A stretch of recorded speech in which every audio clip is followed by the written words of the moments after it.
जुमले क्या कहना चाहता हूँ। हजरत मौलाना अनवर फरमाया करते थे, शाह जी ये कहा करते थे, शाह जी ये जुमले कहा करते थे, मैं मैदान माशर में पहुंचूंगा, मेरी नजर पड़ेगी आमना के लाल पर, आमना के लाल के पास पहुंचूंगा, मैं अदब से सलाम करूंगा, झुक के सलाम करूंगा, आका के हाथों को चूमूंगा। मैं जब ये कहूंगा आका मैं अताउल्लाह हूँ, मेरे नबी कहेंगे मेरे नवासे आगे बढ़, नबी से बढ़कर मेहरबान कौन है। नबी अपने सीने से लगाएंगे और कहेंगे अताउल्लाह चल आज तेरे लिए जन्नत के दरवाजे खुलवा देता हूं, जिस दरवाजे से तू चाहे जन्नत में दाखिल हो जा।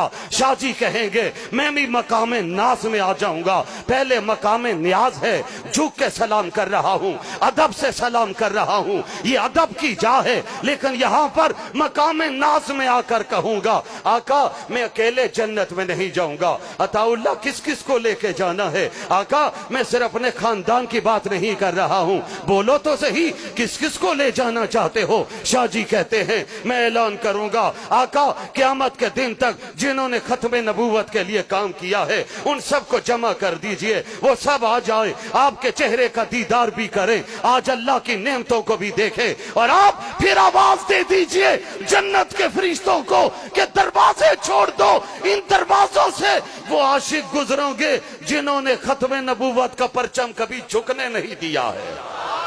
करोगे काम इंशाअल्लाह, ऊंची आवाज से हाँ जरूर करना, न छोड़ना, उसी अंदाज में काम जारी रखना जिस अंदाज में मुफक्कर इस्लाम हजरत मौलाना मुफ्ती महमूद ने, मुजाहिद मिल्लत मौलाना गुलाम गौस हजारवी ने, हजरत शेखुल हदीस मौलाना अब्दुल हक ने काम किया था। और आज का मेरा जवान तलक अंक कहता है उलमा का क्या काम है असेंबलियों में जाने का, इनके पास तो मिंबरे रसूल है, इन्हें मिंबरियों से क्या प्यार है। हाँ मेरे जवान हमें मिंबरियों से प्यार नहीं है, लेकिन तुझसे एक बात कहता हूं हमें मिंबरे रसूल पे नाज है, उन सेकुलर लोगों को मिंबरियों पे नाज है, हमें मिंबरे रसूल पे नाज है। और उनको जवाब वालिद माजिद के उस शेर में देना चाहता हूं, उनसे कहना चाहता हूं सेकुलर लाबियों को, अमेरिका के गुलामों को, यूरोप के गुलामों को, अरे तेरी जुदा पसंद मेरी जुदा पसंद, तुझको खुद ही पसंद मुझको खुदा पसंद। हमें मिंबरी नहीं चाहिए, लेकिन मिंबरी पर जाए बगैर मसले हल होते नहीं। अगर सन 70 की असेंबली में हजरत मौलाना मुफ्ती महमूद न होते, आपके अकाबर न होते, अभी बरेलवी मसलक के आलम दीन आपसे मुखातब थे, उस इज्तिमा में उस कौमी असेंबली में मौलाना शाह नूरानी भी थे, प्रोफेसर गफूर अहमद भी थे, मौलाना अब्दुल हक भी थे। हम बड़े वसी और ज़र्फ लोग हैं, हम किसी एक जमात की बात नहीं करते। इस काज के लिए जिन जिन ने काम किया है उन्हें सलाम भी करते हैं, उन्हें खराज तहसीन भी पेश करते हैं। कादियानियत का नुमाइंदा आया था, उसने आके कहा था मुझे पाकिस्तान के वजीर कानून जनाब अब्दुल हफीज पीरजादा से बात करनी है, उसने कहा था मुझे अटॉर्नी जनरल या बख्तियार से बात करनी है। दोनों लोग दुनिया से चले गए।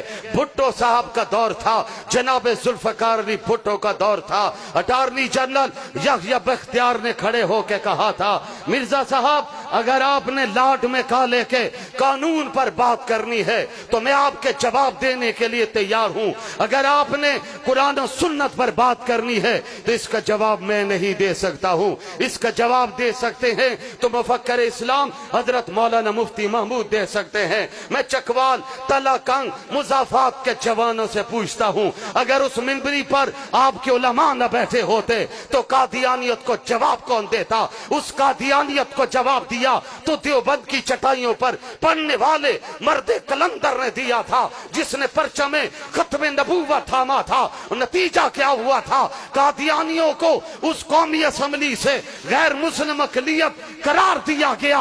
आज भी इस पार्लियामेंट पर खत्मे नबूवत का परचम लहरा रहा है और इंशाअल्लाह क़यामत के दिन तक लहराता रहेगा।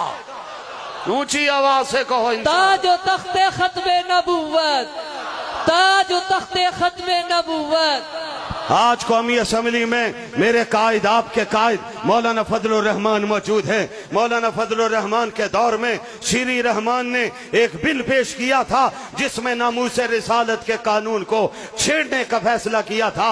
जरदारी साहब का दौर था, यूसुफ रजा गिलानी वजीर आजम थे। मेरे कायद ने खड़े होकर असम्बली में कहा था, जरदारी साहब दोस्तियां अपनी जगह पर, सियासी ताल्लुकात अपनी जगह पर, लेकिन नजरिए का सौदा नहीं हो सकता है। हम किसी माई के लाल को नामूस रिसालत का कानून छेड़ने की इजाजत नहीं देंगे।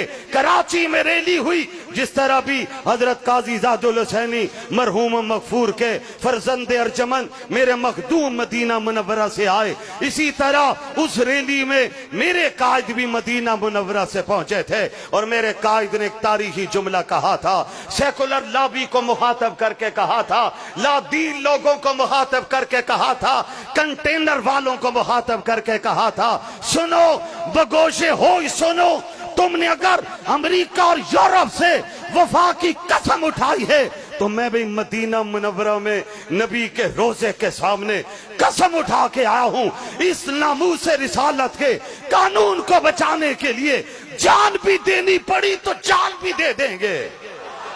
कहो ऊंची आवाज से इंशाअल्लाह, ऊंची आवाज से कहो।